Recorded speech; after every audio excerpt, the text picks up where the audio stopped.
Welcome to the 20th episode of Generation Gap Book Reviews.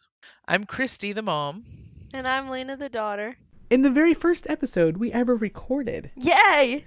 we reviewed The Book Scavenger, Book Scavenger. Book Scavenger by Jennifer Chambliss Bertman. Yeah. And Lena had already read the second book in the series.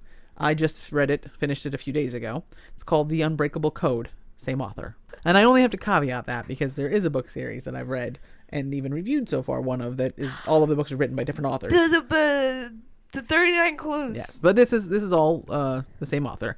Okay, so the second book is, and there may be spoilers for the first book in the series. So if you have not read the first one and you think you'd like to, or at least you don't want to be spoiled, probably you should skip this part of the review. So goodbye, people. Some people, who knows? I don't know. So we continue with Emily and James, who were the main characters in the previous book, and Matthew, actually still to some degree, Emily's brother. And after the events of the first book, there is a book party at Hollister's bookstore, kind of in James and Emily's honor, really, because they found this, this previously unknown Poe book. And while they're there, their teacher, Mr. Quisling, Emily, right, comes across him seemingly sneaking a piece of paper out of a woman's purse. Oh yeah. And she's a little baffled and doesn't know what to do about that. He doesn't know she saw her. Well, then he drops that piece of paper, and it turns out to be a coded message. 2 + 2 = 4.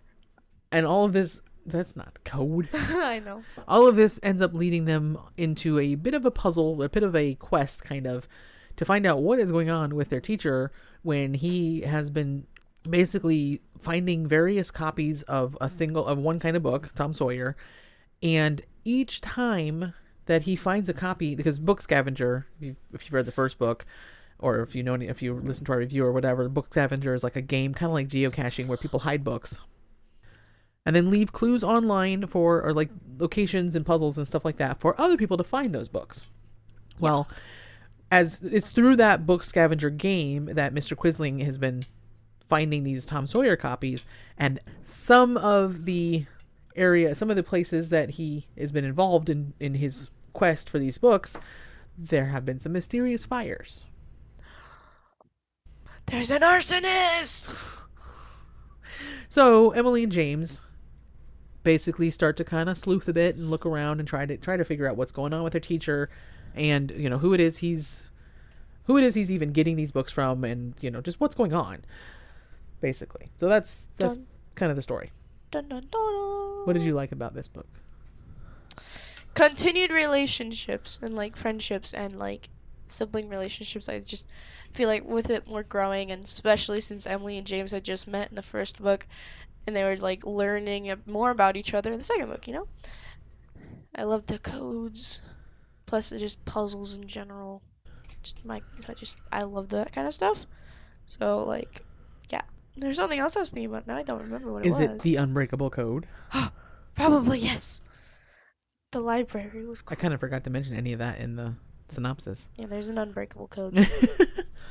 So I found the history that she included in this really interesting, about the ships that were the fact that like San Francisco, or at least a good chunk of the part of San Francisco they're in, actually was kind of built over water and over sunken ships. And I'm pretty sure that the author's note mentions that some of that history she included was real, and that there was a ship found like under a building or something like that. I think that's what it was. Anyway, what she made up for the story, though, is that in that ship, a piece of paper was found with a code on it back in, I don't even know how. I mean, it's been decades. 1742. I don't know. Centuries, maybe. I don't remember the years, how long, but it was back at least to Mark Twain's Gold Rush time. So that's centuries for sure. And over the centuries, people have tried to break this code because it was a series of letters, I think. But nobody can, so that's why it's the Unbreakable Code. And somehow that is all tied up in what's going on with Mr. Quisling, because apparently he's been trying to solve the Unbreakable Code. So I think that aspect of it was really interesting to me.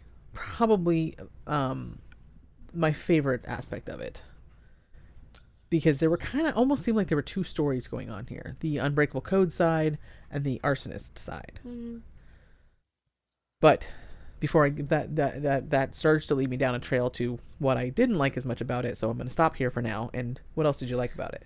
There was also stuff going on in like the school during the same time. So like I thought that was kind of interesting. And like their lives felt realistic too. Like, because they were doing more than just trying to solve this Yeah. this whole mystery with their teacher They and stuff. skipped school because they got the. Did they? No, I'm Okay. just making a joke as if it wasn't realistic. But anyway, That reminds me of something I told you after I read it, and we Yeah. talked about it the next day, and I told you one of the things I like about this series so far is I've read a decent amount, considering that I read all of this mostly as an adult, of what I'm about to say. I've read a decent amount of young adult or middle grade adventure kind of books where kids are getting up to things, you know? And so many of them, the author clearly just goes, this is what kids would want to do. If they could do anything they want with their lives, they'd want to skip out on school and go off on adventures and or help the cops out and all sorts of things that just kids can't really do. I feel like this book, there might be a few things where, okay, probably maybe they couldn't really do that, but for the most part, it's all pretty realistic. Like, they actually have to get permission to go places.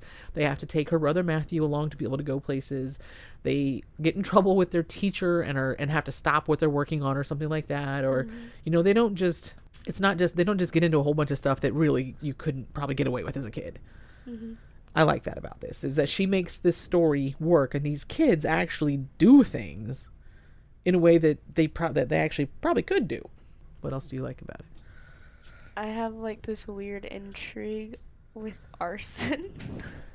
Are you a pyromaniac? I don't know that word. Where is that? Like I said, you're learning all sorts of new words. Pyromaniac is someone who's like obsessed with fire. Oh, well, maybe that's actually possible. I do Grandpa's like a fire. pyromaniac. That's why he, Oh yeah. works with He's fire for a living. He's I've probably said this before, but I don't lore think you have. he's a blacksmith. Is that more lore unlocked? It's more lore. Anyway, I don't know.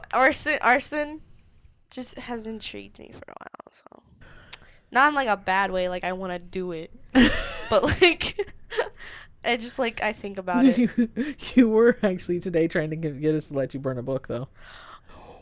There is another thing that I also liked about this book. It was a more minor thing, but middle grade books, young adult. I mean, every genre of books, every age group, every genre, sci-fi, fantasy, all that. They all have tropes. Romance has tropes, cliches, whatever. And sometimes there are some that just everybody's kind of got those ones that just make you go, "Oh, I'm so tired of this." Every book in this genre or age group does not always have to have this certain thing, like love triangles in every young adult, right? I've only read 2 books with love triangles, Mom. How many young adult books have you read? 3? No. You read Several. a triangle of young adult books. That was a really bad joke. Okay. Well, middle grade books, at least in my experience, especially if they involve school, will often have bullies. Oh, bullies. I love it when there's like a book. This is really off topic. I'm sorry. Go ahead. Well, you might as well say it now. We're all on the edge of our seats. Like I read a book, and there was like the one of the like friends of the main character was a popular girl, but she was really nice, and I was like, this is crazy. But I was like, I like this fact. Because that doesn't happen often. This doesn't happen. Well, I'm not going to go into too much detail, but I did find that the bully trope was turned a bit sideways in this book. And I wouldn't say it's turned completely on its head, but it's turned a bit sideways. Now, is there anything you didn't like about this book? I don't know. I don't really think so. Okay. I mean, that's a legitimate answer. I had a couple things. What? One, I can't give details for because it would be a spoiler. Plus, a little complicated to explain. But I will just sum it up by basically saying I feel like there was a fairly good-sized plot hole that I told you about, if you remember. Yeah. It had to do with the book scavenger game and the way the kids were trying to investigate what was going on with their teacher, and something that they did, given the way that the author set up the book scavenger game working and everything, and even something that she had happen later related to that, really just wouldn't have worked the way she said. And I think was to me that was a glaring, like, nope, that can't happen. Yeah. The other thing was actually, sadly for you, and sadly enough for you, was that I think the arsonist was almost completely unnecessary. I'm just Fire. always I'm always misunderstood. That has not what the, fire for the sake of fire. I don't know. I think it was just meant to be a way to add a little more intrigue to the story and to the synopsis. But in the end, I just felt like the arsonist didn't have a whole lot to do with with the bulk of the story, which to me was the intrigue of the Unbreakable Code. Mm-hmm. I think it was just weak and not very well. I don't think the motives were strong enough for the actions. Mm-hmm. So that's all. What would you rate this book? I wrote. You wrote it. Wrote it. You wrote it. I think I 5. Is this one you 5. actually rated on Goodreads? Maybe. I don't actually remember. I used to not rate books like at all. Oh, I didn't read it. Yeah. Before she got back into reading more. Actually, maybe after that. Well, no, it was. I started pushing you to actually. Yeah, because, you were like, okay, you so, should rate these. So Lena has told me multiple times that she doesn't want to have to write reviews. So she's one of those people that bother me. I'm sure there will be people listening to this who are like her. So I don't mean any offense, but if you have a Goodreads account, like what? I guess I shouldn't say what's the point of it if you're not going to give. I ratings just or like reviews, I like especially like using it for my TBR, and it's Yeah, a lot I know. easier I to get control it. than like on a notes app or something. I guess I don't really know what bothers me more: people that don't leave a review at all, or people that leave like a 1-sentence review that doesn't really tell you anything. This was great. I mean, it doesn't take too much. It doesn't take that much to write a couple of sentences about it. But anyway, I will if I try to write a review, I'm gonna start rambling and ranting about whatever. So like, and I don't want to do that. dude, you should go back and read some of my earlier reviews.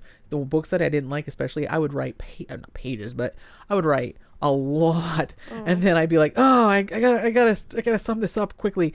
And finally, I got to where I would try to be more succinct, and if there's a lot of things I don't like, I'd try to figure out a way to That's also summarize it. because you have a blog, so it's kind of different than just Goodreads.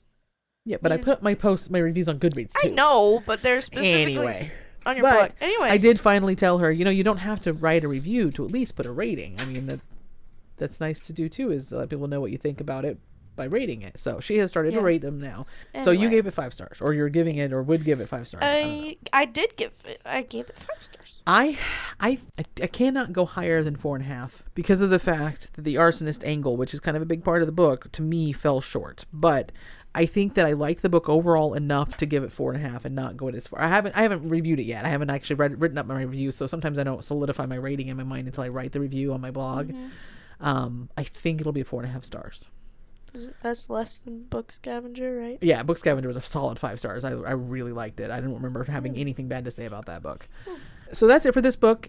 We both have every intention to read the third one, which is called The Alcatraz Escape. And it is what it sounds like, if by any chance you think it sounds like escape room related. So I am both excited but also trepidatious to read it because it might not exceed your expectations. Sometimes being an escape room enthusiast means that books that are at all about escape rooms are actually kind of crappy. I've mostly had lows with that, not so much in the way of highs, except books that don't necessarily say they're about escape rooms, like the first Book Scavenger book, the Limoncello series, at least the first book in the Limoncello series. Anyway, hopefully in a future podcast, you'll be able to look for that review. In episode 2, Lena reviewed the book The Inheritance Games by Jennifer Lynn Barnes. And if you were paying any attention, you would know at this point that that's pretty much one of our favorite book series. Wow. Yeah. So, I recently read the first book in the series. Scary. And I didn't like it as much as she did. Yeah. Which I think we both kind of expected, though. Yeah. I mean, how nervous weren't you? You talked at many times about how nervous you were for me to read this book because you didn't know what I would think of it. Yeah. And then as I got closer to being ready to read it, you were just excited. I think you forgot how nervous you had been. I don't know. I feel like I was still nervous, but I just didn't show. You suppressed it, apparently. I suppressed it. So I'll start with what I liked about the book because that's what we usually do. I did like the idea of the mysterious inheritance and puzzles and such. The story isn't bad, and as I followed along with with the main character Avery. We're not going over the synopsis this time because we've already been through it, but the main character who was left a huge inheritance by a man she'd never met, and the main mystery is trying to, well, the main mystery seems to be trying to figure out why he left it to her, why he did what he did and disinherited the rest of his family. And I was intrigued by the mystery as it went along, Mhm. and that kept me going. The problem is, and now I'm going on to what I didn't really like, is the romance that I wouldn't really classify as romance, but that's what it's intended to be, which is a love triangle. It bogs the story down so much. There are four Hawthorne brothers. They're all grandsons of the man that left Avery the money, and they're all brothers. And two of them are close enough to Avery's age that it's clear from the beginning that there's one of these guys maybe she's going to end up liking, or vice versa, but you don't know necessarily which one. One of them she's more drawn to and spends more time with, uh, more than the other as the story goes on. But the problem is, every time she's in a room with one of these two brothers, she basically is like quivering. Like it's just this intense physical attraction. And it's always, she knows she shouldn't really be alone with this guy, or she knows she shouldn't be thinking about pursuing anything with him, but he's just so darn good looking, or so darn charismatic, or whatever it is. It's just, and since so much of it's about the physical attention and attraction and everything, it's just not mine. It's just not for me. It's not that it's not for me. It's just not my preference. Mhm. Because to me at least, there's not really much in the way of chemistry or romance. I would say there is some chemistry between her and one of the brothers, but it's such a small amount, and it's not really where the story is going. It's not, to me, it's not romance. It's just physical lust, and it's not romantic to me. At least not. I need more than that for me to actually enjoy something. And so the problem is, because that was such a huge part of the book, then it really bogged down the actual plot and mystery for me. And then the part that I actually liked about the story, the mystery, the plot, the resolution to it was kind of lackluster, almost non-existent, really. And I think that what I realized at the end was that, so every book, giving you a little literary lesson here, every book generally should have a story goal. Mhm. When you think about your plot, you should be able to boil down the goal that the book is getting to. And it may not be the goal that the main character thinks they have, whatever that might be. But there's clearly a goal. When you have a climax, you have a resolution. What is it that is being resolved, at least in this book? Especially, and if there's a book, if it's a series, then there still should be a resolution, a goal for each individual book. Some kinds of series will have the end on a cliffhanger, nothing's really resolved. Some people are fine with that, but a lot of people don't like that, and it's because they don't like getting left hanging before the goal is resolved, which is why a series, even if you're going to have a cliffhanger, you really should make sure you find a way to wrap up the main goal of this book. And Mhm. there can be more to come. If you're going to have a series, there should be more to come. You want to give people a reason to come back, but it really shouldn't be something that you had seem to be the main story goal. That's what I see happening here.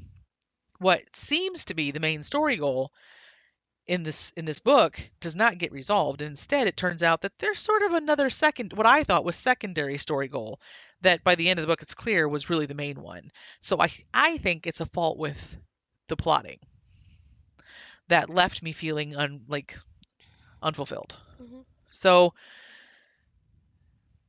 because of all of that, I only gave the book 3.5 stars. But because of the fact that what intrigued me about the first book isn't resolved. Now, I'm not saying I'm happy about the fact that she does give me reason to want to continue. And I honestly don't know if I would have continued if it wasn't for the fact that you own them all and you love them so much. And you keep telling me that it'll get better. The stuff that I tell you I don't like about this first book will get better. Yeah. So I don't know if it would, if Jennifer Lynn Barnes did enough to hook me on this first book, that on its own I would have wanted to continue, but for your sake, Lena, I will be continuing the series. Whether or not we'll, because it's your favorite series, we will probably do a future update on that Yeah. after I've read the second one, right? And we'll see if she actually has reason to continue to be excited about me reading more of this or not. We we often don't like some of the same books, but we have a different idea about what is good for romance and not, right? Yeah. What is good in romance Chemistry. and what is not? Or Lust. what constitutes chemistry? Did you feel like there was a lot of chemistry in the first book? I mean, kinda. I don't know. Maybe I'm blind.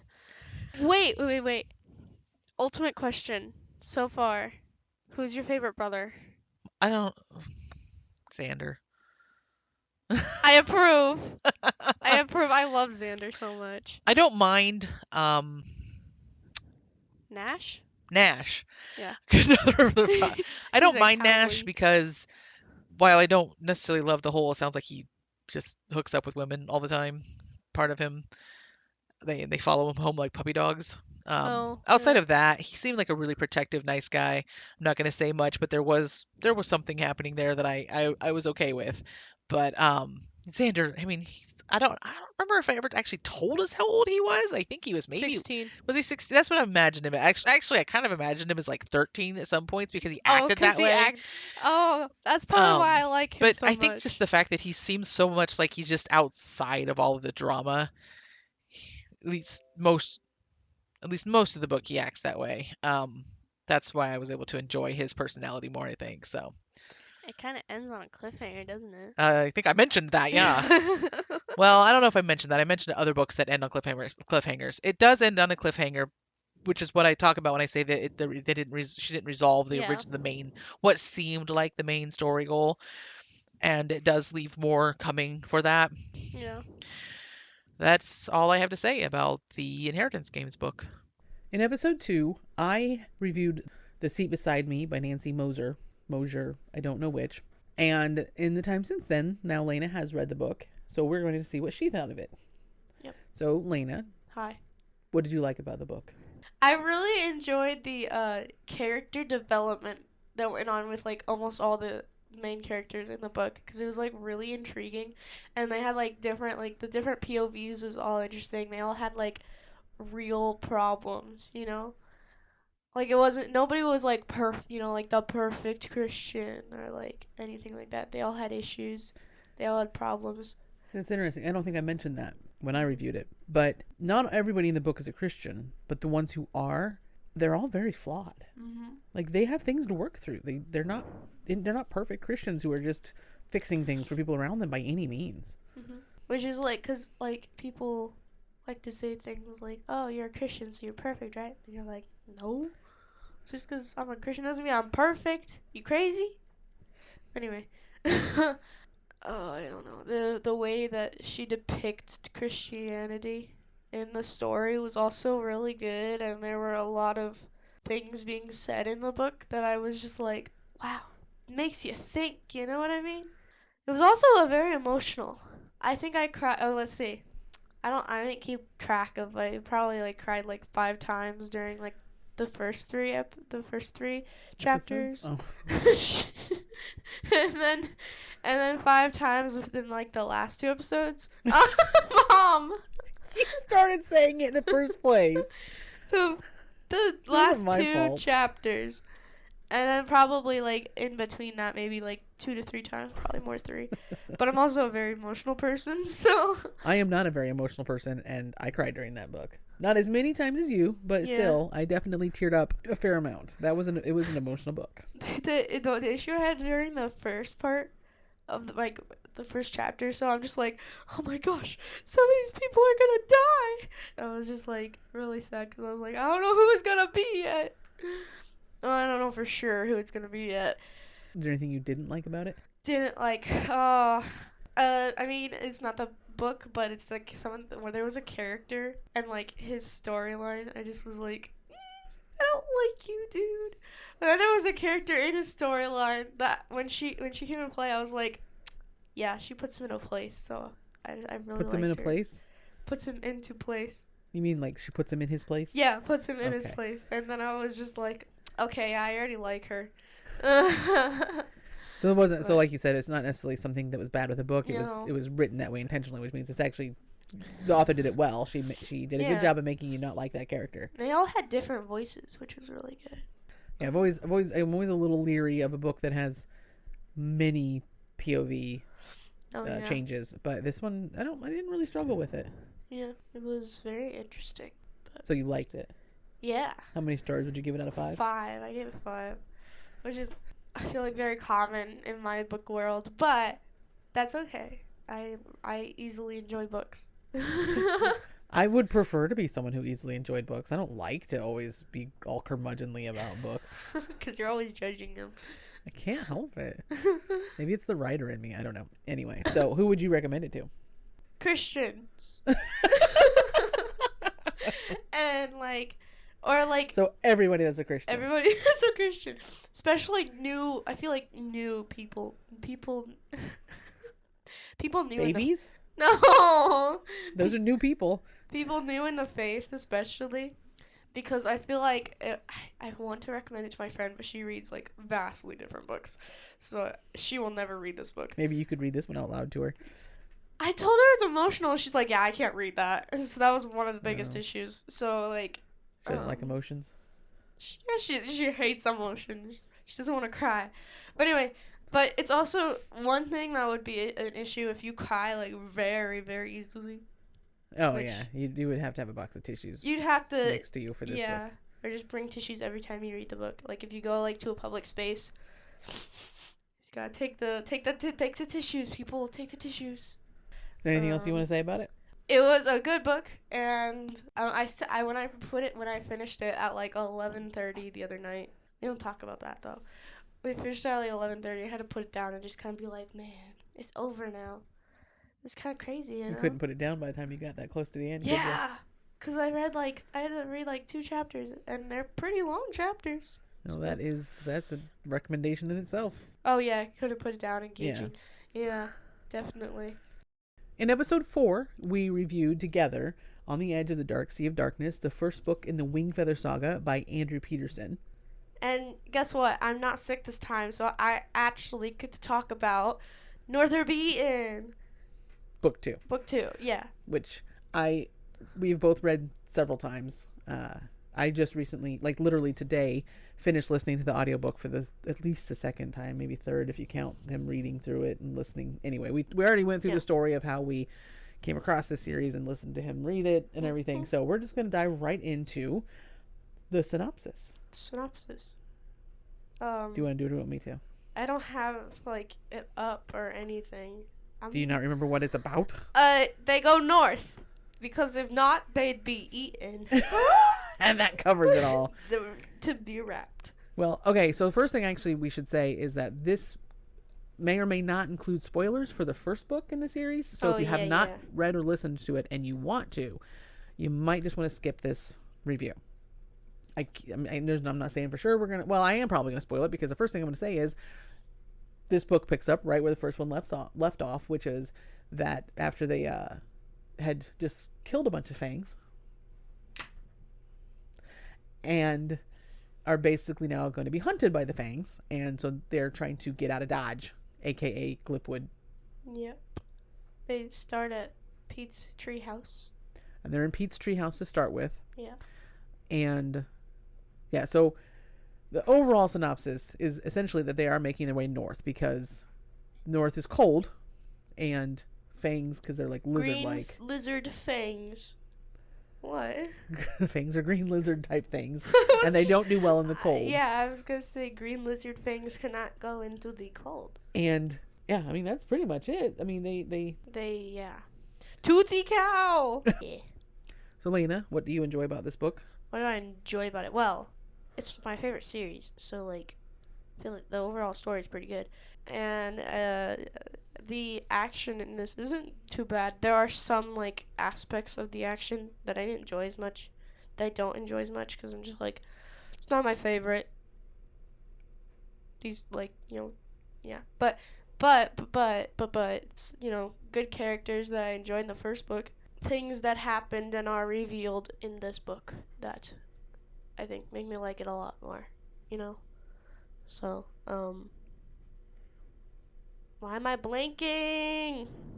Because it's harder to have much to say about a book you really enjoyed than it is about a book you didn't like. That's true. That's very true. Because you just want to be like, it was just really good, and I can't explain why. Yeah, So. it's action packed because there's like a lot going on, like snap after snap after snap. Early in the book, it's almost too much for me. Yeah. Like it just seems like we can't quite slow down and catch our breaths. There's just peril after peril after peril, but not necessarily a bad thing. It had some dark moments. Yeah.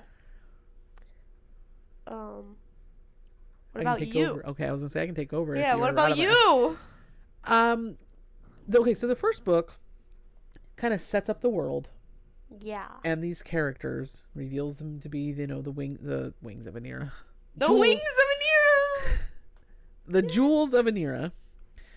And here in the second book, they really start to understand what that means and what that means they need to do. And the imagination and the heart that went into this book.